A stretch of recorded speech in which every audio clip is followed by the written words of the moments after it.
ପ୍ରବାହିତ ବ୍ରାହ୍ମଣୀ ଓ କେଲୁଅ ନଦୀର ଏହି ଦ୍ୱୀପାଞ୍ଚଳରେ ବସବାସ କରନ୍ତି 10ଟି ଗ୍ରାମ ପଞ୍ଚାୟତର ପ୍ରାୟ 60,000 ଲୋକ। ବର୍ଷା ଦିନେ ଏମାନଙ୍କ ଚତୁର୍ଦିଗରେ କେବଳ ପାଣି ଆଉ ପାଣି।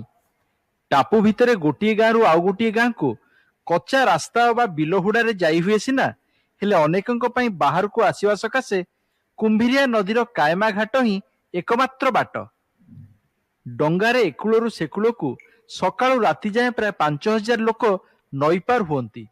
ସରକାରୀ ଅଫିସ ଠାରୁ ଆରମ୍ଭ କରି ସ୍ୱାସ୍ଥ୍ୟକେନ୍ଦ୍ର, ସ୍କୁଲ, ବଜାର ହାଟ ଓ ବସଷ୍ଟାଣ୍ଡ ପର୍ଯ୍ୟନ୍ତ ଯେଉଁଠିକୁ ଯିବାକୁ ହେଲେ କାଏମା ଘାଟରେ ନଦୀ ପାର ଛଡ଼ା ଅନ୍ୟ ଗତି ନାହିଁ। ପିଲାମାନେ ପାଠ ପଢୁଛନ୍ତି, 7-8ଟି ହାଇସ୍କୁଲ ଅଛି ଏବଂ ହାଇସ୍କୁଲ କ୍ୟାରିୟର ପରେ ପିଲାମାନେ ଯେତେବେଳେ କଲେଜ କ୍ୟାରିୟରକୁ ଯାଆନ୍ତି ସେତେବେଳେ ଏହି ରାସ୍ତା ଦେଇ ଯିବା ଆସିବା କରନ୍ତି ଏବଂ ଆପଣଙ୍କର ଥାନା ଆଉ ଡାକ୍ତରଖାନା, ବଡ଼ ଡାକ୍ତରଖାନା ସେ ମଧ୍ୟ ନଈ ସେପଟେ ରହିଲା।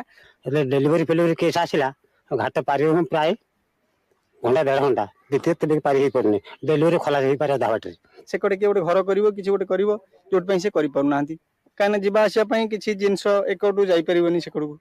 ମଣିଷ ସହ ସାଇକେଲ, ମୋଟରସାଇକେଲ, ବୋଝ, ଛେଳି ଅବା ଅନ୍ୟ କିଛି ସବୁ ଏକାଠି ପାର କରିବା ପାଇଁ ଘାଟରେ ଡଙ୍ଗା ରହିଛି ସତ, କିନ୍ତୁ ଲୋକଙ୍କ ପାଇଁ ଏହା ସତେ ଯେମିତି ବୋଝ ଉପରେ ନଳିତା ବିଡ଼ା। ଜୁଲାଇ ଠାରୁ ମାର୍ଚ୍ଚ ମାସ ଯାଏଁ ସରକାରଙ୍କ ଠାରୁ ଘାଟ ଠିକା ନେଇଥିବା ଇଜାରାଦାର ପୁଣି ଅନ୍ୟକୁ ଠିକା ଦେବା ବେଳେ ଲୋକଙ୍କୁ ନଈ ପାର କରିବାକୁ ସେ ମନ ଇଚ୍ଛା ଟଙ୍କା ନିଅନ୍ତି। ନଈ ପାରିବାକୁ ଆସି ପଡ଼ିଲେ ପ୍ରଥମେ ଆମକୁ 5 ଟଙ୍କା ଧରିଲେ ନଈ ପାରିବାକୁ ପଡ଼ିବ।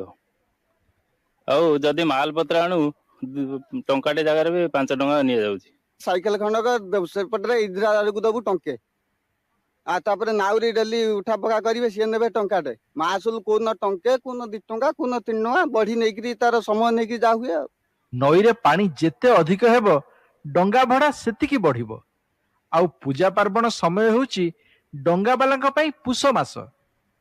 ଘାଟ ନିଲାମରେ ଗୋଟିଏ ପଞ୍ଚାୟତର ମେଳନ କମିଟି ଓ ଅନ୍ୟ ଗୋଟିଏ ପଞ୍ଚାୟତର ଦାଦାବଟି ଆଦାୟକାରୀଙ୍କୁ ମଧ୍ୟ ସନ୍ତୁଷ୍ଟ କରିବାକୁ ହୋଇଥାଏ।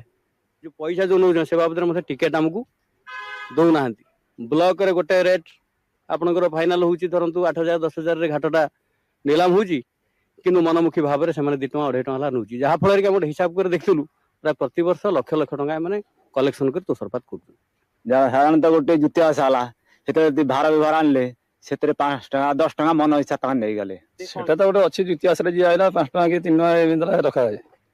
ଆଉ ଏବେ ସାଇକେଲ ମଣିଷ ପିଛା 2 ଟଙ୍କା। ଆମର ଯୋଉ ସାଇକେଲ ଲୋଡ କରୁଛୁ ଯିବା ଆସିବା 8 ଟଙ୍କା, ଗଲେ 8 ଟଙ୍କା, ଆଇଲେ 8 ଟଙ୍କା। ବେଳେ ବେଳେ ରାତିରେ ଯଦି ଡଙ୍ଗା ନ ମିଳେ କାଏମା ଘାଟ କୂଳରେ ମଶା ଡାଉସଙ୍କ ମେଳରେ ଶୋଇବା ଛଡ଼ା ଲୋକଙ୍କ ପାଇଁ ଅନ୍ୟ ଉପାୟ ନାହିଁ। ଆଉ କୌଣସି ଠିକ ଟାଇମରେ ନ ଆସିଲେ ରାତିରେ ଏପଟେ ବନ୍ଧ ତଳେ ଶୋଇବାକୁ ପଡୁଛି ମଶାରୀ। ଘାଟ କୂଳରେ ମଧ୍ୟ ଚାଳିଆର ବ୍ୟବସ୍ଥା ନେଇ ଲୋକ ରେଷ୍ଟ ନେବା ପାଇଁ କିମ୍ବା ଅପେକ୍ଷା କରିବା ପାଇଁ। କାଏମା ଘାଟର ଅସୁବିଧା ପ୍ରତିକାର ଏବଂ କୁମ୍ଭୀରିଆ ନଦୀ ଉପରେ ପୋଲ ନିର୍ମାଣ ପାଇଁ ସ୍ଥାନୀୟ ଲୋକେ ଜିଲ୍ଲାପାଳଙ୍କ ଅଫିସକୁ ଘେରାଉ କରିଥିଲେ। ଲୋକେମାନେ ଦୀର୍ଘ ବର୍ଷ ଧରି ନିଜ ଅସୁବିଧା ଜଣାଇ ଆସୁଛନ୍ତି, କିନ୍ତୁ ଏଯାଏଁ ତହିଁର ପ୍ରତି